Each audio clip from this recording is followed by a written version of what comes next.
জনাব গোলাম মাওলা রনি গণভোট অধ্যাদেশ 2025-এর খসড়া নীতিমালার যে সেটার অনুমোদন দিয়েছে উপদেষ্টা পরিষদ। সেখানে বলা হচ্ছে যে 30টি সংস্কার প্রস্তাব বাস্তবায়নে বাধ্য থাকবে নির্বাচনে জয়ী দল। আপনার কাছে এটার মন্তব্য জানতে চাইবো যে আসলে বাধ্যটা আসলে অধ্যাদেশ মানতে কতটা বাধ্য থাকবে একটা জয়ী দল, আর যদি তারা না মানে সেক্ষেত্রে কি করার থাকবে? ধন্যবাদ। আসলে প্রথমে যে দুঃখজনক সংবাদটির কথা বললেন, করাইল বস্তিতে অগ্নিকাণ্ড, এটার জন্য ভারাক্রান্ত যারা এখানে আহত হয়েছেন বা যে ক্ষয়ক্ষতি হয়েছে, পরম করুণাময় আল্লাহর কাছে দোয়া করছি যেন তারা এই বিপদ থেকে কাটিয়ে উঠতে পারেন। আর এই ধরনের যে দুর্যোগগুলো হয় আমাদের দেশে, তো সেখানে রাষ্ট্র হিসেবে আমরা যে কতটা দুর্বল হয়ে পড়েছি, ভঙ্গুর হয়ে পড়েছি, যে কোনো একটা অগ্নিকাণ্ড বা যে কোনো একটা প্রাকৃতিক দুর্যোগ সেটা মোকাবেলা করার জন্য আমাদের প্রস্তুতিও থাকে না, আমরা রেসপন্ড করতে পারি না। এবং সবসময় হয় কি, একটা মারাত্মক ক্ষয়ক্ষতির মধ্যে পড়ার পরে আমরা পুরো বিষয়টিকে আল্লাহর হাতে ছেড়ে দিই। এর আগে যে মাইলস্টোন স্কুল অ্যান্ড কলেজে দুর্ঘটনাটা ঘটলো, খুবই মর্মান্তিক। আবার যে করাইল বস্তি, এবং এই ঘটনাগুলো বারবার ঘটতেই থাকে।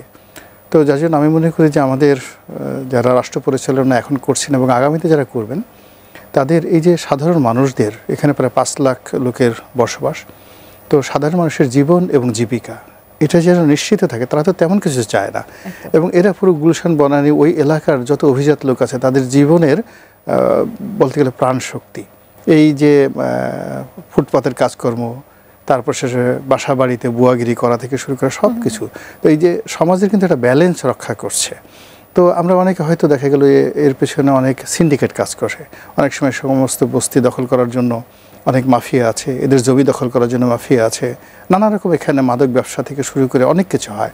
তো আমার মনে হয় যে কোনো রাষ্ট্র বা সরকার এই সামাজিক যে ভারসাম্যটা রক্ষা করার জন্য আরও যত্নশীল হওয়া দরকার এবং উচিত। এবং এই বিষয়টা আমি সরকারের নিকট দাবি করছি যেন তদন্ত করা হয় নিরপেক্ষভাবে, কেন এই ঘটনা ঘটলো এবং বারবার ঘটছে। 2 নম্বর হলো যে আপনি যে প্রশ্নটি করলেন গণভোট অধ্যাদেশ নিয়ে, আইন উপদেষ্টা মহোদয় যেটি বললেন, অত্যন্ত বিনয়ের সঙ্গে বলি যে আমাদের দেশে যে পার্লামেন্ট, এই পার্লামেন্ট অত্যন্ত শক্তিশালী হয়, এবং যখন রাজনীতি শুরু হয়ে যায় পার্লামেন্টারি ফর্ম অফ গভর্নমেন্টে, সেখানে এক একজন এমপি সংসদ সদস্য জাস্ট লাইক এ কিং, এবং যে দল ক্ষমতায় যায় তারা জাস্ট লাইক সম্রাট আকবরের মতো। এরকমভাবে চলে আসছে সেই স্বাধীনতার পর থেকে আজ অবধি। কি প্রেসিডেন্ট, কি প্রধানমন্ত্রী, কি মন্ত্রী কিংবা সংসদ সদস্য, যখনই রাষ্ট্র ক্ষমতায় যায়, এখন যারা কথাবার্তা বলছেন তারা কেউই মানে অতীতে যারা ছিলেন এদের চাইতে দুর্বল ছিলেন না, অনেক অনেক শক্তিশালী তারা ছিলেন। তো কাজেই এখন যারা আছেন তারা এমন কিছু একটা জিনিস করবেন যেটা আগামীর জন্য বাধ্যবাধকতা তৈরি করবে, এটা দিবার স্বপ্নও নয়, অবাস্তব, অলিক, অসম্ভব একটা বিষয়। এটা একটা খেল, এটা একটা তামাশা, এটি গল্প, এটি একটি কবিতা, এটি এর বাইরে অন্য কোনো কিছু নয়। এর কারণ হলো আপনি দেখুন যে আওয়ামী লীগের মতো একটা বড় দল এত সুন্দরভাবে বুদ্ধি করে শুদ্ধি করে ভারতের কত এক্সপার্টদেরকে নিয়ে এমনভাবে সংবিধান পরিবর্তন করলো যে এই সংবিধানে কেউ হাত দিতে পারবে বলে এই প্ল্যানেটে কারো কোনো ক্ষমতা নেই, এই কথা আওয়ামী লীগ বিশ্বাস করতো। এবং আওয়ামী লীগ বিশ্বাস করতো যে তারা এমনভাবে এই সংবিধান সংশোধন করেছে যে তাদেরকে যারা ক্ষমতাচ্যুত করার চেষ্টা করবে সঙ্গে সঙ্গে তাদের মৃত্যুদণ্ড কার্যকর হয়ে যাবে, এবং এই ভয়ে বাংলাদেশের একটা লোক টু শব্দ করবে না। কিন্তু বাস্তবে আমরা দেখলাম যে যখন গণজোয়ার আসলো এবং যখন নিয়তি তাদেরকে ডাক দিল, অমনি তুলার মতো, যেভাবে বলা হয়েছে যে হযরত ইসরাফিল আলাইহিস সালাম যখন সিংহায় ফু দিবেন, সারা পৃথিবীতে একটা কম্পন তৈরি হবে। পৃথিবীর যত ম্যাগনেটিক পাওয়ার আছে, মহাকর্ষ শক্তি আছে, মহাকর্ষণ শক্তি আছে এবং মাধ্যাকর্ষণ শক্তি আছে, সব শূন্য হয়ে যাবে, জিরো হয়ে যাবে। হিমালয় পর্বত তুলার মতো উঠতে থাকবে, এরকম একটি অবস্থা তৈরি হয়ে যাবে। তদ্রূপ জনগণ যখন জেগে যায়, তখন এই যে ক্ষমতার যে ভারসাম্যগুলো, ক্ষমতার যে ম্যাগনেটিক পাওয়ার, অস্ত্রের যে মানে ঝনঝনানি, গোলা বারুদের যে আতঙ্ক, টিয়ার শেলের যে বিধ্বংসী ক্ষমতা, সব শূন্য হয়ে যায়, জিরো হয়ে যায়। জনগণের ইচ্ছাটাই সেখানে প্রতিফলিত হয়। এখন এই যে যারা এই সময়টিতে সংস্কারের নামে, গণভোটের নামে যা কিছু করার চেষ্টা করছেন, এর সঙ্গে যদি জনগণের সমর্থন না থাকে, ভালোবাসা না থাকে, কল্যাণ না থাকে এবং জনগণের অংশগ্রহণ না থাকে, তাহলে কোনো আইন দিয়ে, কোনো আইনের শব্দমালা দিয়ে এটাকে আগামীতে যারা রাষ্ট্র পরিচালনা করবেন তাদের জন্য বাধ্যবাধকতার কোনো বন্ধন তৈরি করতে পারবে না। বরং আজকে যারা এই ধরনের কথাবার্তা বলছেন তাদেরকে এই সকল কথাবার্তা বলার জন্য লজ্জিত হতে হবে, ভাগ্য খারাপ হলে দুর্ভোগ পোহাতে হবে, অথবা তার চাইতেও লজ্জাকর অবস্থায় তাদেরকে আগামীতে পড়তে হবে এই সকল কথাবার্তা কর্মকাণ্ডের জন্য। নির্বাচনের আগে এটি তো একেবারে জুলাইয়ের শক্তি থেকে শুরু করে যদি বলি, কিছু কিছু দলের এটা একদম দাবি যে এই দাবিগুলো আসলে পূরণ করে তারপরে নির্বাচনে যেতে হবে, বিশেষ করে গণভোটের যে প্রশ্নটি সেটি এখানে আসলে আমি বুঝতে পারছি। এখানে ধরুন ছোট ছোট যে সকল রাজনৈতিক দলগুলো, আপনি এনসিপির কথা চিন্তা করেন, মানে এখানে বিএনপি তো কয়েকবার বলে ফেলছে যে তারা এনসিপি কোনো রাজনৈতিক দলই মনে করে না। জামাত একটা বড় রাজনৈতিক দল, কিন্তু ভোটের মাঠে তারা খুবই দুর্বল। আমার কাছে মনে হয় না যে বিএনপি এবং আওয়ামী লীগ দুটো দল যদি যুগপৎভাবে তারা একে অপরের সাথে প্রতিযোগিতা করে, জামাত 2-3টা সিটে পাশ করে আসতে পারবে কিনার সন্দেহ। কিন্তু এখন তো আওয়ামী লীগ নেই, সেক্ষেত্রে কি বিএনপির তুলনায় কি এখনো জামাতকে আপনি ক্ষুদ্রই দেখছেন বা ছোট? আরো ক্ষুদ্র দেখছি, বিকজ যখন খুব যাকে বলা হয় ডেনসিটি থাকে, ঘনত্ব থাকে, তো তখন কার উপস্থিতিটা অনুমান করা যায়, সেটা যত ছোট হোক না কেন, যদি ঘনত্ব থাকে। তো আর যখন শূন্যতা থাকে তখন আপনি বড় একটা হাতিকেও আপনার কাছে মনে হবে এটা পিঁপড়ার মতো। তো যার জন্য রাজনৈতিক অঙ্গনে আওয়ামী লীগের অবর্তমানে যে শূন্যতা তৈরি হয়েছে, সেই শূন্যতার মধ্যে আগে জামাতকে যদি এক মনে হতো, এখন জামাতকে মনে হচ্ছে 0.0001, 1000 ভাগ মনে হচ্ছে। এবং এই শূন্যতার মধ্যে জামাত কোনো কিছু হাতড়ে পারছে না। আজ দেখুন, মানে জামাতের যে কথাবার্তা, জামাত এইভাবে কখনোই দায়িত্বহীন কথাবার্তা বলেনি। একবার তারা বেহেশতের টিকিট বিক্রি করছে, একবার তারা আল্লাহর সাথে কথাবার্তা বলছে, আর একবার আল্লাহ কি সিদ্ধান্ত নিয়েছেন এ বিষয়ে তারা জেনে যাচ্ছে, আর একবার তারা রাগ হয়ে যাচ্ছে যে তাদের কথা মতো থানা, পুলিশ, প্রশাসন চলতে হবে, আবার তারা রাগ হয়ে যাচ্ছে যে ডিসিএসপি থেকে শুরু করে আমরা যেভাবে বলবো সেভাবে চলতে হবে। এই ধরনের দায়িত্বহীন কথাবার্তা কখনো জামাত ৭১ সনের পর থেকে আজ অবধি বলেনি। তো তারা এখন কেন বলছে এই যে শূন্যতার মধ্যে পড়ে গেছে, অর্থাৎ তাদের মধ্যে যেটাকে গ্র্যাভিটি বলা হয়, ঘনত্ব বলা হয়, এটা নেই। তাদের মধ্যে যে ডেনসিটি আছে, রাজনীতির যে ডেনসিটি, সেই ডেনসিটি নাই। এখানে হলো কি, মানে চারিদিক থেকে যে আপনি যে এখানে বসে আছেন, আকাশ থেকে আপনাকে মহাকর্ষণ শক্তি টানছে, জমিন আপনাকে টানছে, চারিদিক থেকে বাতাস আপনাকে চাপ দিচ্ছে, ফলে আপনি এখানে স্থির হয়ে বসে আছেন। কিন্তু দেখা গেল বাতাস নেই এবং চাঁদের মতো অবস্থা। আপনি কখন আপনার মাথা নিচে চলে যাবে, পা উপরে উঠে যাবে, আপনি টের পাবেন না। জামাতের অবস্থা ঠিক এই অবস্থা হয়ে গেছে। রাজনৈতিক চাপ না থাকার কারণে এখন তারা চাঁদের দেশের নীল আর্মস্ট্রং হয়ে গেছেন সবাই। কখন একটা লাভ দিচ্ছেন, অন্য সময় একটা লাভ দিলে হয়তো 1 ফিট উচ্চতায় উঠতে পারতেন, এখন 100 ফিট 150 ফিট উপরে উঠে যাচ্ছেন, মনে করছেন আল্লাহ, সব কিছু এখন আমরা মঙ্গল গ্রহে চলে যাচ্ছি। এটাই বোধহয় তাদের অরিজিনাল শক্তি। কিন্তু এটা যে এখানে কোনো আকর্ষণ নেই, কোনো রকম আকর্ষণ নেই, কোনো রকম ঘনত্ব নেই, বাতাস নেই। তো এই অবস্থাতে কোনো শব্দ শোনা যাচ্ছে না, একজন আরেকজনের কথা শোনা যাচ্ছে না, ফলে জামাত কি বলছে তারা নিজেরাও শুনতে পাচ্ছে না। জি, অসংখ্য ধন্যবাদ কমরেড রাজিকুজ্জামান রতন। আমরা গণভোট নিয়ে যেহেতু কথা বলছি, জনগণের অংশগ্রহণের কথা বলছিলেন জনাব গোলাম মাওলা রনি। গণভোটের প্রশ্নমালা যদি জটিল থাকে তাহলে না ভোট পড়ার ঝুঁকি থাকবে, এমনটা বলেছেন বিপ্লবী ওয়ার্কার্স পার্টির সাধারণ সম্পাদক সাইফুল হক। আপনার কাছে গণভোটের এই প্রশ্নগুলো আসলে কি মনে হচ্ছে, যে একটি প্রশ্ন থাকলে কি বিষয়টা সহজ হতো, বা 4টি প্রশ্ন থাকলে বা জটিল থাকলে সেটা না ভোট পড়ার ঝুঁকি থাকবে? আপনার কাছে কি মনে হয়? ধন্যবাদ। আমাদের দল, বাংলাদেশের সমাজতান্ত্রিক দল বাসদ, আমরা কিন্তু গণভোটটাকে অপ্রয়োজনীয় বলেছিলাম। দ্বিতীয়ত আমরা বলেছিলাম যে গণভোটের কোনো আইনি ভিত্তি নাই। তৃতীয়ত বলেছিলাম যে গণভোট সবসময় সরল প্রশ্ন হতে হয়, মানে গণমানুষের আমি সম্মতিটা নিতে চাই।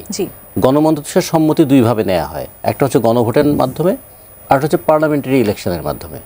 পার্লামেন্টারি ইলেকশনেও কিন্তু একটা সম্মতি, সেটা হচ্ছে সে সম্মতি দেয় যে আমার প্রতিনিধি হিসাবে অমুককে মনোনীত করলাম, ইনি সংসদে আমার এই অঞ্চলের বা আমার মতামতের প্রতিধ্বনি ঘটাবেন। ফলে এই বিষয়গুলো আমাদের বিবেচনা করা দরকার ছিল। আর তারপরে প্রশ্নটা হচ্ছে খুব গুরুত্বপূর্ণ। আপনি আমাকে যেরকম প্রশ্ন করবেন আমি তো সেরকম উত্তর দেব। এখন কাউকে যদি প্রশ্ন করা হয় তুমি কি আগের মতো এখনো অন্যের জায়গা দখল করো? উত্তর হ্যাঁ অথবা না দিতে হবে। যদি বলে যে হ্যাঁ, তার মানে আগের মতো এখনো অন্যের জায়গা দখল করছো। আর যদি বলে যে না, তাহলে আগে দখল করতো, এখন আর করে না। তাহলে এই ধরনের হা না ভোটে, জটিল প্রশ্নে হা না ভোট হয় না। এই জন্য হা না ভোটটা হতে হয় সবসময় সরল প্রশ্নে। এবার 4টা প্রশ্ন আছে। আমরা প্রথমে বলছিলাম এটা কি গণভোটের নামে গণবিড়ম্বনা হবে, নাকি গণভোটের ফল নিয়ে গণপ্রতারণা হবে? গণবিড়ম্বনা হবে এই, যদি আমি জুলাই অভ্যুত্থানকে মানি তাহলে আমি গণভোটে হ্যাঁ দেব, কিন্তু আমি আবার দ্বিকক্ষ বিশিষ্ট পার্লামেন্ট মানি না, তাহলে কি হবে? আমি জুলাই অভ্যুত্থানকে স্বীকার করি না, সে কারণে আমি না ভোট দেবো, কিন্তু আমার মনে হয় যে গত 1 বছর ধরে যা চলেছে এটা তো কোনো না কোনোভাবে আইনসঙ্গত করতে হবে, ফলে একটা তো ভোট দেওয়া দরকার, ফলে আমি না মানলেও আবার আমাকে ভোট দিতে হবে। তারপরে আবার কথা আছে, ঐক্যমত্য কমিশনে যখন আলোচনা হয়েছিল তখন অনেকগুলো প্রশ্নে রাজনৈতিক দলগুলো একমত হয়েছে, অনেকগুলো প্রশ্নের চূড়ান্ত দ্বিমত ছিল, কিছু কিছু প্রশ্নে তারা নোট অফ ডিসেন্ট ছিল, মানে আপত্তি সত্ত্বেও সম্মতি ছিল। এখন যেগুলো নোট অফ ডিসেন্ট আছে সেগুলো মানার বাধ্যবাধকতা যদি কারো থাকবে? আমি যদি পার্লামেন্টে বিজয়ী হয়ে আসি, আমি তো বলবো যে আমি তো ওখানে নোট অফ ডিসেন্ট দিয়ে এসেছিলাম, তাহলে মানতেই হবে, এমন কোনো বাধ্যবাধকতা নাই। তাহলে দেখুন, যিনি যিনি ইলেকশনে জিতলেন তিনিও কিন্তু তার কথায় যদি স্থির থাকেন তাহলে হা ভোট বিজয়ী হলেও তিনি গণভোটের সিদ্ধান্ত নাও মানতে পারেন। আবার গণভোট যদি না হয় তাহলে কি হবে? গণভোট না হলে ধরেন 20% না ভোট পড়লো, 20% মানুষ ভোট দিল, যদি না ভোট বিজয়ী হয় হা ভোটের তুলনায়, তাহলে কি দাঁড়াবে? তাতে কি পার্লামেন্ট ইলেকশন বাতিল হয়ে যাবে? তা হবে না। তাতে কি হবে? এই যে গণ অভ্যুত্থান হলো তার নৈতিকতাটা প্রশ্নবিদ্ধ হবে, 1। 2 নম্বর, যদি ভোট পড়ে 20%, তাহলেও কিন্তু একটা বিতর্কিত হবে যে 80% মানুষই তাহলে গণ অভ্যুত্থানের বিরুদ্ধে, কিংবা গণ অভ্যুত্থানকে তারা ভোট দেওয়ার বিষয় মনে করলো না। যেমন করে 1990-এর গণ অভ্যুত্থানের পরে গণভোটের কিন্তু প্রয়োজন ছিল না, কিন্তু তারপরেও যেহেতু পার্লামেন্টে প্রেসিডেন্সিয়াল ফর্ম অফ গভর্নমেন্ট থেকে পার্লামেন্টারি ফর্ম অফ গভর্নমেন্ট এটা পাশ হয়ে গেল, তখন প্রেসিডেন্ট বললেন যে পার্লামেন্টে যেটা পাশ হয়েছে এটা আমরা গণভোটের মাধ্যমে গণসম্মতিটা দেখতে চাই। তো গণসম্মতি দেখতে গিয়ে সবাই মিলে টেনে টুনে কিন্তু 35% বেশি ভোটারকে ভোট কেন্দ্রে উপস্থিত করা যায়নি। তখন সবাই একমত ছিল বলে কেউ প্রশ্ন তোলে নেই যে 35% ভোট দিয়েছে মানে 65% ভোট দিতেই যায়নি। এইবার তো প্রশ্ন উঠবে, যদি 20% ভোট পড়ে, 22% ভোট পড়ে, তাহলে প্রশ্ন উঠবে, তাহলে 80%। মনে হচ্ছে যে জাতীয় নির্বাচনে 20% বা 22% মানুষ ভোট দিতে আসবে, যারা আসবে তারা তো জাতীয় নির্বাচনে ভোট দেবে, কিন্তু সে তো গণভোটের প্রশ্নই বুঝবে না। আচ্ছা, 4টা প্রশ্ন আছে। এখন আমি কারো বুদ্ধিমত্তাকে খাটো করতে চাই না, কিন্তু আমি আমার নিজের বিষয়টা তো বুঝি। আমি যদি ওখানে বসে প্রশ্নগুলো পড়ি, ইতিমধ্যে পত্রিকা যা আসছে পড়ে, আমি তো ওখানে কনফিউজড যে আমি এটাকে ঠিক মনে করি কিন্তু পরের লাইনটাকে আমি ঠিক মনে করি না। আমি এখন কী করব? রনি ভাই একটা বুদ্ধি দেন, আমি এখন কী করবো? এখন আমি কি এখানে 0.5 লিখবো, এখানে 0.5 লিখবো, এরকম? আমার তো অপশন 2টাই, হ্যাঁ অথবা না। তাহলে আমি কী করবো ওখানে? তখন কী করবো? আমি ভোটই দেবো, স্কিপ করবে, ভোট দেবো না, তার মানে ভোটটা পড়লো না। দেখা যাবে যে জাতীয় নির্বাচনে ভোট পড়লো 70%, গণভোটে ভোট পড়লো 22%, কারণ মানুষ ভোট দেয়নি, অথবা কেটে দিয়ে আসছে, অথবা বিরক্ত হয়ে না দিয়ে আসছে। তাহলে কী ধরনের একটা জটিলতার মধ্যে ফেলে দিলেন? 2 ধরনের বিষয় হলো যে যারা গণভোট করছেন তারা জেনে শুনে একটা প্রতারণার দিকে ঠেলে দিলেন, আর যারা গণভোট মানে নির্বাচনে বিজয়ী হবেন তারাও কিন্তু হ্যাঁ ভোট বিজয়ী হবে, কিন্তু গণভোটের যে বিষয়গুলো থাকবে সেগুলোকে মানার বাধ্যবাধকতা থাকবে না বলে তারাও কিন্তু একটা সেলফ ডিসেপশনের শিকার হবেন। এবং তারা তখন গণভোটটা কি দায়সারা কিছু একটা হতে যাচ্ছে? দায়সারা শুধু না, এটা হলো দায় ঠেকানো, মানে গণভোট দিয়ে জাতীয় নির্বাচনকে ঠেকানোর একটা কৌশল ছিল। যখন কোনোভাবেই এটা ঠেকানো গেল না, তখন যুক্তি হলো কি আগে গণভোট হতে হবে, তারপরে জাতীয় নির্বাচন হতে হবে। সেটাও যখন পারা গেল না, তো ঠিক আছে, তাহলে একই দিনে হোক। এরকম করে মানে একটা অপ্রয়োজনীয় জিনিসকে, অপ্রয়োজনীয় বোঝাকে জনগণের কাঁধের উপর চাপিয়ে দেওয়া হলো। এই জন্য আমরা মনে করি এই গণভোট আসলে, যেহেতু এটার কোনো আইনি বিধান নাই, এটা হচ্ছে একটা জাতীয় সম্মতির প্রশ্ন। আইনি বিধান কোনটা বললাম? যখন পার্লামেন্ট মেম্বার হবেন তখন পার্লামেন্ট মেম্বাররাই আইন প্রণয়ন ফোরামের সদস্য। মানে আমরা যদি বলি যে রাষ্ট্রের যে 3টা গুরুত্বপূর্ণ স্তম্ভ, আইন বিভাগ, বিচার বিভাগ এবং প্রশাসন, এই তিন মিলে তো রাষ্ট্র। আর আরেকটাকে বলা হয় চতুর্থ স্তম্ভ রাষ্ট্রের, যেটা হচ্ছে প্রচার মাধ্যম। তো এখন মন্তেস্কুর যে সেপারেশন অফ পাওয়ার তত্ত্ব, সেটা অনুযায়ী আইন, বিচার এবং প্রশাসন, তাদের মধ্যে যদি একটা ব্যালেন্স তৈরি করা যায়, তা রাষ্ট্র স্বেচ্ছাচারী হওয়ার হাত থেকে রেহাই পাবে। আর সমস্ত ক্ষমতা যদি এক ব্যক্তির কাছে কেন্দ্রীভূত হয়, তাহলে একটা স্বেচ্ছাচারের জমিন তৈরি হয় এবং সেটাই ভবিষ্যতে ফ্যাসিজমের জায়গা তৈরি করবে। অর্থনীতিতে শোষণ আর এই প্রাতিষ্ঠানিক সমস্ত ক্ষমতা কেন্দ্রীভূতকরণ, এই দুটোর মধ্যে দিয়ে তো ফ্যাসিবাদ অপারেট করে। যে কারণে যারা গণতন্ত্রের চর্চা করেন তারা বলেন যে সেপারেশন অফ পাওয়ার, সেই মন্তেস্কু ফরাসি বিপ্লবের সময়ের যে কণ্ঠস্বর, সেটাকেই আমরা এখনো ফলো করতে চাই। তো এখন সেখানে পার্লামেন্ট হচ্ছে আইন প্রণয়ন সংস্থা, বিচার বিভাগ হচ্ছে প্রণীত আইন দিয়ে বিচার করার জায়গা, প্রশাসন হচ্ছে রাষ্ট্র ক্ষমতায় যারা থাকবেন তাদের অভিপ্রায় পার্লামেন্টে প্রণীত আইন এবং বিচার বিভাগের যে সমস্ত অবজারভেশন, তার ভিত্তিতে প্রশাসন পরিচালনা করার জায়গা। এগুলো তো আমাদের রাজনৈতিক নেতারা জানেন, এবং বিশেষ করে যে বিশেষজ্ঞদেরকে বাইরে থেকে নিয়ে আসা হয়েছে, যারা অনেকেই রাষ্ট্রবিজ্ঞানী নাকি, তাদের তো এগুলো খুব ভালো করেই জানা আছে। যখন কেউ জেনে এই কাজগুলো করে, তখন তাদের উদ্দেশ্য নিয়ে প্রশ্ন তুলতে হয়। একজন দর্শক আছেন, তিনিও প্রশ্ন করতে চান, সেই দর্শকের কাছে যেতে চাই। দর্শক, স্বাগত জানাই। কে বলছেন, কোথা থেকে বলছেন? আপনার প্রশ্নটি করবেন এবং টিভির ভলিউমটা মিউট করে নেবেন। জি, আমি ময়মনসিংহ থেকে শাহিন আহমেদ বলতেছিলাম। জি, আপনার প্রশ্ন করবেন, আপনার টিভির ভলিউমটা মিউট করে নেবেন। জি জি, আমার প্রশ্ন হইলো রনি ভাই প্লাস রতন স্যার দুইজনের ক্ষেত্রেই, মানে গত কয়েকদিন আগে দেখলাম, মানে 3-4 দিন আগে সঙ্গীত শিল্পী আবুল সরকার, ওনারে অ্যারেস্ট করা হইলো, মানববন্ধন হইলো, অনেক কিছু হইলো দেশে। তার কিছুদিন আগে দেখলাম যে জাতীয় সঙ্গীত, আমাদের জাতীয় সঙ্গীত, সেইটাও তুইলা দেওয়ার একটা মানে হচ্ছিল, মানে বার্তা হয়েছিল আর কি।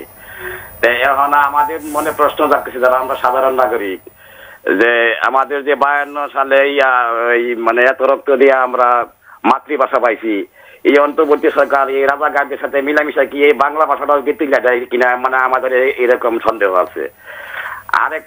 আরেকটা প্রশ্ন আমি রনি ভাই ওনার উদ্দেশ্যে বলতেছি, যে আমরা তো এই স্বাধীন দেশের নাগরিক নাকি? আমরা যদি স্বাধীন দেশের নাগরিক হই, আমাদের মতামতটা স্বাধীন, আমরা কেন জয় বাংলা বলতে পারবো না?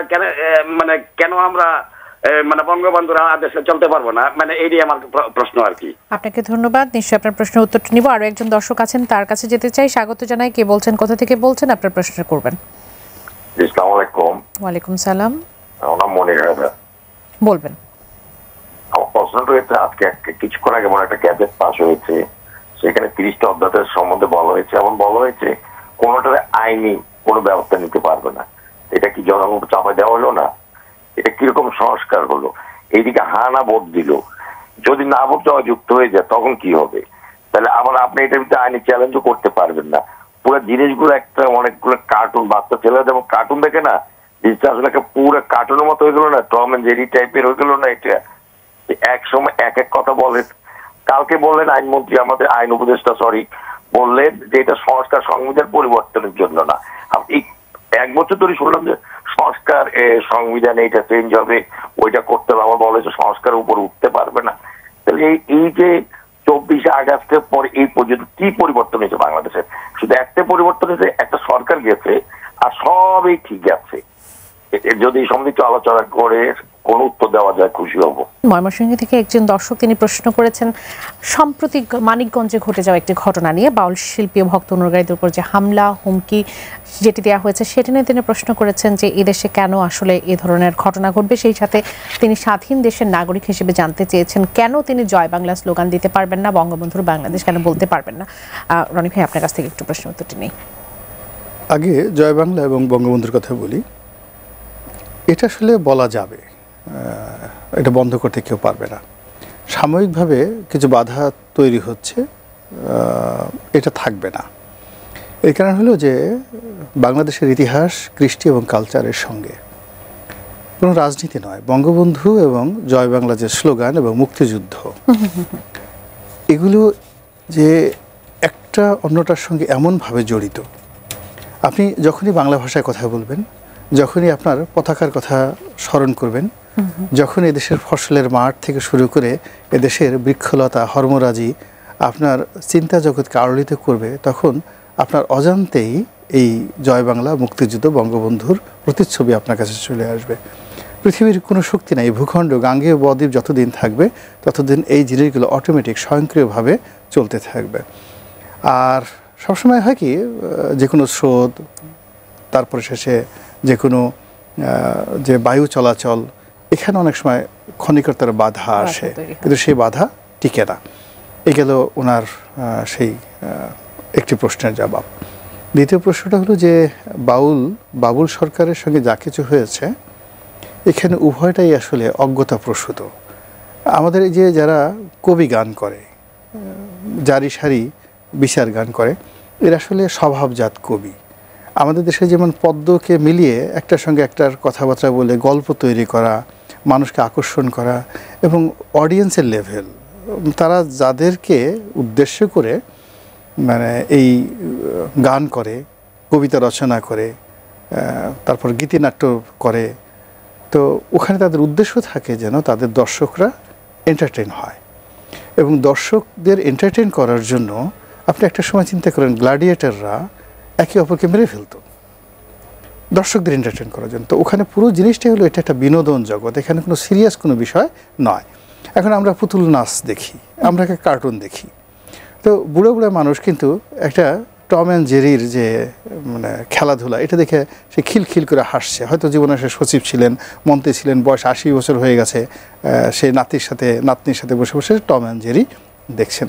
তদ্রূপ আমাদের আবহমান বাংলার যে সংস্কৃতি, এই সংস্কৃতির সঙ্গে জারি সারি ভাটিয়ালি ভাওয়ালি এগুলো এমনভাবে মিশে গেছে, এইগুলোর কোনো একটা ডায়ালগ, কোনো একটি বক্তব্য সিরিয়াসলি নেওয়া মানেই একটা নির্বুদ্ধিতা। কিন্তু আপনি বললেন যে দুপক্ষের অজ্ঞতাবশতই হয়তো বা হচ্ছে, কিন্তু এক পক্ষ হামলার শিকার হচ্ছে, এক পক্ষ জেল জরিমানার শিকার হচ্ছে, অন্য পক্ষর ব্যাপারে আসলে কি? মানে এটা হলো রাষ্ট্রের দুর্বলতা। মূল ব্যাপার হলো যে দুনিয়াতে যখন রাষ্ট্রশক্তি দুর্বল হয়ে যায় এবং রাষ্ট্র মূর্খতার উপরে নির্ভর করে চলে, রাষ্ট্রও মূর্খ হয়ে যায়, তখন হয় কি, যার হাতে শক্তি আছে সেই পিটুনি দেয়, আর যার শক্তি নেই সে মার খায়। এখন এখানে বাউল বলেন, বা ওই যে 71 মঞ্চে যারা লোকজন আসলেন, ওই যে ধানমন্ডি 32 নম্বর এক ভদ্রমহিলা লাঞ্ছিত হলেন, অপমানিত হলেন, আবার জেলে গেলেন, এগুলো আসলে রাষ্ট্রের মূর্খতা এবং রাষ্ট্রের দুর্বলতা, ব্যক্তির দুর্বলতা নয়। ব্যক্তি যখন সমাজে চলে তখন যেটা হয়, মাইট ইজ রাইট, মানে যার হাতে ক্ষমতা সেই সবসময় সঠিক। তো এটাকে নিয়ন্ত্রণে রাখে রাষ্ট্র, এবং সেই রাষ্ট্র তার বিচার ব্যবস্থা দিয়ে, রাষ্ট্র তার প্রশাসন যন্ত্র দিয়ে, রাষ্ট্র তার আইন দিয়ে এগুলোকে ঠিক রাখে। যেহেতু এখন রাষ্ট্র একটা আমাদের সেই ইতিহাসের সন্ধিক্ষণ এবং ইতিহাসের একটা ট্রানজিট পয়েন্ট আমরা অতিক্রম, আমরা যে কোন দিকে যাচ্ছি আমরা জানি না। ফলে এই সময়টিতে আমাদের যে বিচার অঙ্গন, আমাদের আইন অঙ্গন, আমাদের যে আইন শৃঙ্খলা থেকে শুরু করে মানুষের বিশ্বাস, ভালোবাসা, শ্রদ্ধাবোধ, সব কিছুর মধ্যে একটা টানাপোড়েন তৈরি হয়ে গেছে। এর কারণে কি হলো, এই আবুল সরকারের মতো শিল্পী, আমরা তো সেই 60-এর দশক থেকেই, আমি 70-এর দশক থেকে আমি এগুলো দেখে আসছি, তো কখনো তো এটা নিয়ে মারামারি হয়নি। এই ধরনের ওয়াজ সবসময় হয়েছে। আমরা দেখেছি যে মানে সেই জারি গান হচ্ছে, ফাতেমার চলো না, আলীর প্রাণে সহে না, একদিন ঝগড়া করলো তারা দুইজনা, হ্যাঁ, মা ফাতেমা আলীর খেদমত জানতেন না। এই গান আব্দুর রহমান বয়াতি গাইতেন, আর হাজার হাজার মানুষ দাঁড়িয়ে দাঁড়িয়ে শুনতেন। এর মধ্যে আলেমুল্লাহ আমারও দাঁড়িয়ে দাঁড়িয়ে শুনতেন এবং খুব মজা করতেন।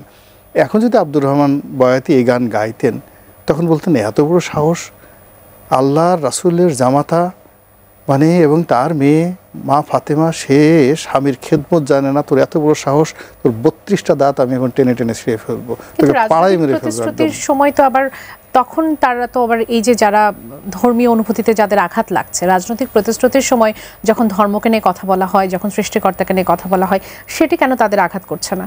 মূল একটা ব্যাপার হলো, দেখুন সৌদি আরবের মতো একটা দেশ,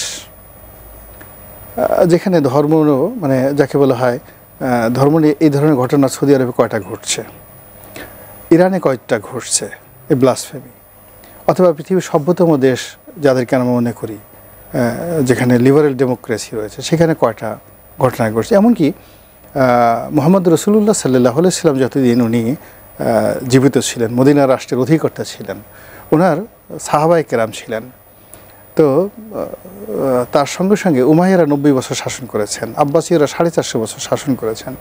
আমি তো এরকম বাউল সরকারের মতো এরকম কোনো ঘটনা আব্বাসীয় খেলাফতের জামানাতে এরকম একটা সিঙ্গেল ঘটনা ঘটেছে যদি কেউ দেখাতে পারেন আমি তওবা করব। একটা সিঙ্গেল ঘটনা 450 বছরের মধ্যে ঘটেনি, অথচ এখানে খলিফা আল মনসুর, খলিফা আল মামুন, খলিফা হারুন আর রশিদের মতো বিখ্যাত বিখ্যাত খলিফারা ছিলেন। তো তখন কিন্তু এই ঘটনাগুলো ঘটেনি। হযরত উমরের মতো কঠোরতম শরীয়তের শাসক ছিলেন না পৃথিবীতে, তার জমানাতে এত বড় বিশাল শাসন। এবং ওই সময়তে মুসলিম ডাইনেস্টিতে সম্ভবত হযরত উমর রাদিয়াল্লাহু তাআলা আনহু যখন শাসক ছিলেন, তার সাম্রাজ্যে মেবি সাকুল্যে 5 to 6% মুসলিম ছিল, বাকি তো বিধর্মীরা ছিল। তারা দিদারসে খ্রিস্টান ধর্ম পালন করত, তারা দিদারসে মূর্তি পূজা করত। মুসলিম সৈন্যরা সেখানে গিয়ে জিজিয়া কর আদায় করতেন, কিন্তু কারো ব্যক্তিগত জীবনে যে গান গাওয়া যাবে না এই কথা তো বলেনি, বরং আল্লাহ রাসূল নিজে ইমরুল কায়েসের কবিতা শুনতেন।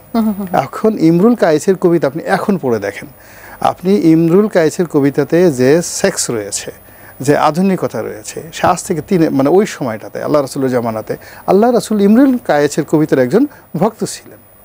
লিখে দেখেন আপনার সেই জিনিসগুলো। তো সেখানে মানে এখন যারা এই কবিতার কথা বলে, বা গান শোনা যাবে না, বাদ্য শোনা যাবে না, সমকালীন জীবনবোধ নামক একটা বই আছে আব্দুর রশিদ তর্কবাগীশের লেখা, আপনি সেখানে একটা বিখ্যাত হাদিসের বর্ণনা আছে যে তিনি আল্লাহ রাসূল কীভাবে সঙ্গীত শুনতেন, জিজ্ঞেস করে দেখেন। এখন এই যে জিনিসগুলো এখন যা হচ্ছে, মানে আমি যে আবুল সরকারের তার বক্তব্যগুলো শুনছি, তিনি যে কথাগুলো বলছেন একেবারে অজ্ঞতাপ্রসূত। আর তিনি যে প্রশ্নগুলো করেছেন, আমি যদি একটু ধৈর্য ধারণ করি, আমি নিজেই তো ওর 4টা প্রশ্নের এমন উত্তর দিতে পারি যে ওই আবুল সরকার সে তওবা করবে আমার কাছে। কিন্তু আমাদের হুজুর যারা আছেন, যারা তাকে মারতে গেলেন, তারা যদি এই প্রশ্নগুলোর উত্তর দিতে চাইতেন, সে যে প্রশ্নগুলো করেছে উত্তর দিতে চাইতেন, তাহলে তো তাকে এখানে মারধর হতো না, এই মারধরের প্রয়োজন ছিল না। আমার সময় একেবারে শেষের দিকে। রতন ভাই, আপনার কাছে একটু দ্বিতীয় দর্শকের প্রশ্নটা নিয়ে একটু আসি। আজকে গণভোট অধ্যাদেশ আদেশ যেটি আসলে অনুমোদন হয়েছে উপদেষ্টা পরিষদের, সেখান থেকে তিনি প্রশ্ন করেছেন যে এই অধ্যাদেশটা এমন কেন যেটার ব্যাপারে আইনি ব্যবস্থা নেওয়া যাবে না, এবং 30টি সংস্কার প্রস্তাব বাস্তবায়নে জয়ী দল যেটি থাকবে তারা বাধ্য থাকবে, এটি কেমন হবে? সংস্কার সংবিধান নিয়ে প্রশ্ন করেছেন যে 5 আগস্টের পরবর্তীতে আমরা তো অনেক কিছু শুনেছিলাম, কিন্তু সেটি আসলে আমরা কি পেলাম? ধন্যবাদ। একটা বিতর্ক আছে যে অধ্যাদেশ কি সংবিধানের উপরে ঠাঁই পেতে পারে, নাকি সংবিধান মানুষের ইচ্ছার প্রতীক হিসেবে থাকবে। জনগণের ইচ্ছার সর্বোত্তম বহিঃপ্রকাশ হিসেবে সংবিধানকে বলা হয়। তো ফলে যদি পরবর্তীতে যে কেউ একটা মামলা করে, এগুলো কিন্তু কিছু টিকবে না। ফলে এখন তাদের একটাই উপায়, সেটা হচ্ছে এমন একটা শর্তের বেড়াজালে আটকে ফেলো যাতে তারা এটা বিনা ক্লেশে পাশ করে নিতে পারেন। এই জন্য ইনডেমনিটির কথা এসেছিল যে এটা নিয়ে আদালতে কেউ প্রশ্ন করতে পারবে না, আদালতে কেউ জিজ্ঞাসা করতে পারবে না, যে কারণে আমরা বাসদের পক্ষ থেকে সনদে স্বাক্ষর করলাম না, যে আমরা আমাদের এই বর্তমানের এমন কোনো কাজ করতে পারি না যাতে ভবিষ্যতের প্রজন্ম কোনোদিন মামলা করতে পারবে না, জানতে চাইবে না, জিজ্ঞাসা করতে চাইবে না, প্রশ্ন করতে চাইবে না। তাহলে অভ্যুত্থান কেন করেছিলাম? আঙুল তো আমরা শাসকদের উদ্দেশ্যে তুলেছিলাম এই কারণে যে তোমরা যেভাবে দেশ পরিচালনা করছো সেটা ঠিক নয়, তোমরা দুর্নীতি করছো, তোমরা দুঃশাসন চালাচ্ছ, তোমরা টাকা পাচার করছো, তোমরা দমন পীড়ন করছো, এগুলো আমরা মানি না। এই যে মানি না কথার মধ্য দিয়ে একটা দুর্বিনীত সাহস গড়ে উঠেছিল। আর যারা এই সাহসের প্রতিফল দেখালেন একটা অভ্যুত্থান, তারাই আবার বললেন ভবিষ্যতে আর কেউ প্রশ্ন করতে পারবে না। তাহলে এটা কি? আমি ফ্যাসিস্ট তাড়ালাম কিন্তু ফ্যাসিস্ট মানসিকতাকে পোষণ করলাম, চেহারা পাল্টালাম কিন্তু চরিত্রটা একই রাখলাম, ব্যক্তি পাল্টালাম কিন্তু ব্যবস্থাটাকে অব্যাহত রাখলাম। তা আমরা যেন বলছিলাম এটাও কিন্তু একটা প্রতারণা হয়ে যাবে। যদি আমরা সত্যি মনে করি এই অভ্যুত্থানের পেছনে আমাদের নৈতিক কারণ ছিল, যৌক্তিক কারণ ছিল, তাহলে এই অভ্যুত্থানকে চ্যালেঞ্জ করারও একটা যৌক্তিক কারণ থাকতে হবে। তখন তো প্রশ্ন করলে উত্তর দেবো যে আমরা এই কারণে সেই দিন অভ্যুত্থানটা অনিবার্য হয়ে উঠে পড়েছিল। তো এখন আমার মনে হয় এটা হচ্ছে দুর্বলতার প্রতীক, দুর্বলের শাসন ভয়াবহ। সেটা হচ্ছে এরকম, সে সবসময় আতঙ্কিত থাকে, প্রতি মুহূর্তে সে ভয়ের মধ্যে থাকে, তার আসন টলে যাবে বোধহয়। সে কারণে দমন পীড়ন, আইন প্রণয়ন এগুলো হচ্ছে তার প্রধান কাজ হয়ে যায়। আমরা সেটাই এখন দেখছি। 5ই আগস্টের পরে আমাদের গণতন্ত্রের দিকে অভিযাত্রা হওয়ার কথা ছিল। 5ই আগস্টের পরে আমাদের গণতন্ত্রটা আরও বিকশিত হওয়ার কথা ছিল। 5ই আগস্টের পরে মানুষের স্বাধীনভাবে পথ চলাটা উন্মুক্ত হওয়ার কথা ছিল। 5ই আগস্টের আগে যে লক্ষ লক্ষ মেয়েরা রাস্তায় এসেছিল, আজকে সেই মেয়েরা কেন অবগুণ্ঠিত হচ্ছে, কেন তারা ভয় পাচ্ছে? তাহলে এখনই তো প্রশ্ন ওঠে, তাহলে 5ই আগস্টের যে চেতনা আমরা তৈরি করতে চেয়েছিলাম সেই চেতনা কি আমরা রক্ষা করতে পারলাম? অথবা আমরা যাদের উপর আমাদের বিশ্বাসটা অর্পণ করলাম সেটা কি ভুল জায়গায় বিশ্বাস অর্পণ করলাম? এই প্রশ্ন তো আসবেই। 5ই আগস্টের আগে আমরা বৈষম্যের বিরুদ্ধে কথা বলেছিলাম, বৈষম্য তখন সর্বত্র বিরাজমান এবং বৈষম্য ক্রমাগত বাড়ছে। 5ই আগস্টের আগে আমরা বলেছিলাম যে আমাদের এই যে অর্থনৈতিক প্রবৃদ্ধি এবং জনগণের দারিদ্র, এই দুটোর মাঝখানে আছে লুণ্ঠন এবং শোষণ। তাহলে দারিদ্র কেন বাড়ছে? কেন 6 কোটি মানুষ দারিদ্র্যের ঝুঁকির মধ্যে পড়ে গেল? কারা ফেললো এদেরকে? 5ই আগস্টের পরে তো 10,337 জন নতুন কোটিপতি জন্ম হলো বাংলাদেশ ব্যাংকের হিসাবে। তাহলে এগুলোর জবাব কি দিতে হবে না তাদেরকে? আচ্ছা, 5ই আগস্টের আগে আমরা কোনো ব্যক্তির স্বেচ্ছাচারের আমরা প্রশ্রয় দিই নি, এরপরে যারা করছেন যা করছেন এগুলো কি ব্যক্তির স্বেচ্ছাচারের প্রতিফলন এখানে ঘটছে না? সেই দায় যদি আমাকে কেউ প্রশ্ন করে, আমার তো সেই উত্তর দেওয়ার সৎসাহস থাকতে হবে। আমার তো যদি ভুল করি তাহলে বলতে হবে যে হ্যাঁ আমরা ভুল করেছি, আমরা যে কাজটা করতে চেয়েছিলাম তা পরিষ্কার করে করতে পারিনি, কিন্তু আপনার স্বপ্ন দেখাটা ভুল ছিল না। যেমন করে আমাদেরকে কথায় কথা বলে না, স্বাধীন হয়ে কি হলো? তার মানে আমি 30 লক্ষ মানুষের রক্তকে তো অস্বীকার করতে পারি না, তাহলে জীবনদানকে অবজ্ঞা করতে পারি না, তারপরে আমরা দেশ ঠিক মতো চালাতে পারিনি, তার জন্য আমরা দায় স্বীকার করব। কিন্তু তাই বলে আমি স্বাধীনতাকে অস্বীকার করতে পারি না। ঠিক তেমনিও অভ্যুত্থানের আকাঙ্ক্ষাকে আমি অসম্মানিত করতে পারি না। কিন্তু অভ্যুত্থানের পরে যারা রাষ্ট্র ক্ষমতা পরিচালনার দায়িত্ব নিয়েছিলেন তারা তাদের উপর অর্পিত দায়িত্বটাকে পালন করেন নাই, বরঞ্চ নিজেদের স্বার্থে ক্ষমতা পরিচালনা করতে গিয়ে অভ্যুত্থানের চেতনার বিপরীতে পথ হেঁটেছেন। জি, জনাব গোলাম মাহমুদ রনি, আপনার কাছে আসি ছোট্ট একটা প্রশ্ন, যে পাঠ্য বই থেকে 7 মার্চের ভাষণ বাদ দিয়ে জুলাই অভ্যুত্থানকে যুক্ত করা নিয়ে নানান প্রশ্ন উঠছে। কেউ কেউ বলছেন যে ইতিহাসকে আসলে বাদ দিয়ে একটা প্রজন্মকে বঞ্চিত করা হচ্ছে। আপনার কাছে কি মনে হয়? না, আমাকে সেটা মনে হয় না। 7ই মার্চের যে ভাষণ, এটা একটা অনবদ্য ইতিহাস। রাজনীতি একটা কবিতা, এটা বইতে থাকলেও বা না থাকলেও তাতে কিছু আসে যায় না। আর এটা 7ই মার্চের এই ভাষণ ছোট শিশুরা এটা কি বুঝবে? এমনকি যারা ঠিক ওই খুব উচ্চ মার্গের রাজনৈতিক নেতা সিদ্ধান্ত দিবেন বা রাজনীতির দার্শনিক, তাদের জন্য এটা পাঠ্য। 7ই মার্চের যে ভাষণটা, এটা আমি মনে করি যে সারা দুনিয়াতে যে কয়টি অনবদ্য রাজনৈতিক দলিলা রয়েছে, দ্য পলিটিক্যাল ম্যাগনা কার্টা রয়েছে, তাদের মধ্যে রাজনৈতিক ম্যাগনা কার্টা হিসেবে 7ই মার্চের ভাষণ একটা গ্লোবাল হেরিটেজ। এই গ্লোবাল হেরিটেজ ছেলে খেলার বিষয় নয়। একবার সেই জর্জ বার্নার্ড শোকে পুরস্কার দেওয়া হলো, নোবেল পুরস্কার, তিনি রিগ্রেট করলেন, রিফিউজ করলেন। তো সবাই জিজ্ঞেস করলো যে কী ব্যাপার, আপনি নোবেল পুরস্কার এভাবে রিগ্রেট করলেন? বলে যে আমাকে যারা নোবেল পুরস্কার সিলেক্ট করেছে, আমার কাছে মনে হয় না যে তারা আমার বই পড়েছে বা আমার জ্ঞান, আমার মেধা, আমার যে যোগ্যতা, এটা অনুধাবন করার মতো তাদের সেই ম্যাচুরিটি আছে। ফলে যে মানে আমাকে মানে মূল্যায়ন না করে যে পুরস্কার দেওয়া হয়েছে, আমার সাথে জ্ঞানী লোক যদি আমাকে পুরস্কার দিতে, আমি সেটা গ্রহণ করতে পারতাম। তো একইভাবে 7ই মার্চের ভাষণ ধারণ করা, সেটাকে সমালোচনা করা, সেটাকে পাঠ করা, সেটাকে প্রমোট করা, সেটাকে শিক্ষা দেওয়ার জন্য যে ম্যাচুরিটি দরকার, যে পলিটিক্যাল যে এনভায়রনমেন্টটা দরকার, সেটা এই বাংলাদেশে নাই। বরং আমি মনে করি যে আওয়ামী লীগ জমানাতে এটাকে যে পাঠ্যপুস্তকে অন্তর্ভুক্ত করা হয়েছে, ইট ওয়াজ এ রং ডিসিশন। এটা দরকার ছিল না। যারা মানে সত্যিকার অর্থে রাজনীতি করতে চায়, আগামী দিনে বিএনপি রাজনীতি করুক, জামাতের রাজনীতি করুক, তারা তাদের নিজস্ব প্রয়োজনে যদি কখনো বাংলাদেশের রাজনীতির কোনো ম্যাগনা কার্টা খুঁজতে যায়, তাকে 7ই মার্চের ভাষণ খুঁজে বের করতে হবে। অসংখ্য ধন্যবাদ। আমি একটু রতন ভাই আপনার কাছে ছোট একটা প্রশ্ন নিয়ে আসি। সিপিডির সম্মাননীয় ফেলো দেবপ্রিয় ভট্টাচার্য, তিনি বলেছেন যে নির্বাচন হলেই যে পরিবর্তন টেকসই হবে তার গ্যারান্টি কি? আমাদের তো এ পর্যন্ত 12টা নির্বাচন হয়েছে এবং বিশেষ করে গত 3টা নির্বাচন 14, 18 এবং 24-এর নির্বাচনটা এমনভাবে হয়েছে, সবাই মনে করেছে যে নির্বাচনের এই প্রক্রিয়া অব্যাহত থাকলে 2041 সাল পর্যন্ত এই সরকার থাকবেন। 2024 সালের 7ই জানুয়ারি নির্বাচনের পরে এটা তো বদ্ধমূল হয়েছিল যে 2029-এর নির্বাচন এইভাবে হবে এবং জিতবেন। কিন্তু দেশের অভ্যন্তরে যখন ধুমায়িত অসন্তোষ সেটা বহিঃপ্রকাশের পথ খুঁজে পায়, তখন ওই আপাত সেটেল জিনিসগুলো কিন্তু আনসেটেল হয়ে যায়। আপনি 69-এর গণঅভ্যুত্থানে কিন্তু খুব বেশি দিন সময় লাগেনি। 90-এর গণঅভ্যুত্থানে দেখুন 27শে নভেম্বর ডক্টর মিলন মারা গেলেন, 4ঠা ডিসেম্বর এর সাথে পদত্যাগের ঘোষণা করে দিলেন। তাহলে কয় দিন? 7 দিন টাইম। তার ফলে মানুষের অনেক দিনের ধুমায়িত অসন্তোষ কখনো কখনো বিস্ফোরিত হয়, তার নাম বলে আমার গণ অভ্যুত্থান। নির্বাচন তো সবসময় এটাকে ট্যাকেল করতে পারে না, নির্বাচন সবসময় কন্টেন করতেও পারে না। কিন্তু নির্বাচন কি পারে? নির্বাচন একটা কমিটমেন্ট করে, নির্বাচনের মধ্য দিয়ে একটা জবাবদিহির জায়গা তৈরি হয়। মানুষ বলে তোমরা না ভোটের সময় এই কথা বলেছিলে, তারপরে তোমরা এটা করছো কেন? তাহলে যদি তোমাদের কথাটার কাজের সঙ্গে কথার মিল না থাকে, পরবর্তী নির্বাচনে তোমাদেরকে কিন্তু আর ভোট দেব না। এই একটা মানে জনগণ নিজেদের মধ্যেই হয়তো একটা প্রার্থী বাছাই, একটা দল বাছাই, অথবা কখনো কখনো প্রতীক নির্ভরতা, এর মধ্যে কখনো কখনো অপছন্দ হলেও এই ধরেন আলু ভাজির পরিবর্তে আলু ভর্তা খায়, আলুই খায় হয়তো, এইরকম করে। কিন্তু এর মানে এই নয় যে ব্যবস্থাটা পাল্টে যাবে। ব্যবস্থা পাল্টানোর জন্য তিনটা জিনিস লাগবে। প্রথমত যে সংকটের কারণ যেটা, সেটা অনুসন্ধান করে সেটাকে দূর করার চেষ্টা করা।